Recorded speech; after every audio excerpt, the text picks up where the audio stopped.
हाय, हे बघू शकता पावभाजी. आज पावभाजीची रेसिपी टाकणार आहोत. तर तुम्ही पाहू शकता याच्यामध्ये मटर गोबी टाकलेला आहे. ते कुकरच्या 2 शिट्ट्या घेऊन बारीक केलेलं आहे. कांदा आणि टोमॅटो कापून घेतलेलं आहे. लसूण अद्रकची पेस्ट आहे. त्याच्यानंतर तेल गरम करून लसूण अद्रकची पेस्ट टाकलेली आहे. तुम्ही बघू शकता त्याच्यामध्ये कांदा टोमॅटो टाकायचं, मस्त फ्राय करून घ्यायचं.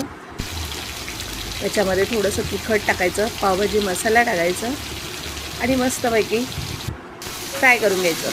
त्याच्यानंतर जी आपण भाजी शिजून घेतलेली असती, फ्लावर, बटाटा आणि शिमला मिरची, तर ते शिजून घेतलेलं ह्याच्यामध्ये मिक्स करायचं आणि मस्त गरम पाणी करून टाकायचं. तर एकदम टेस्टी आणि एकदम तरीवाली पावभाजी बनते.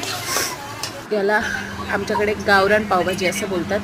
एकीकडे पाव गरम करायला ठेवलेले आहेत, तर तुम्ही बघू शकता आणि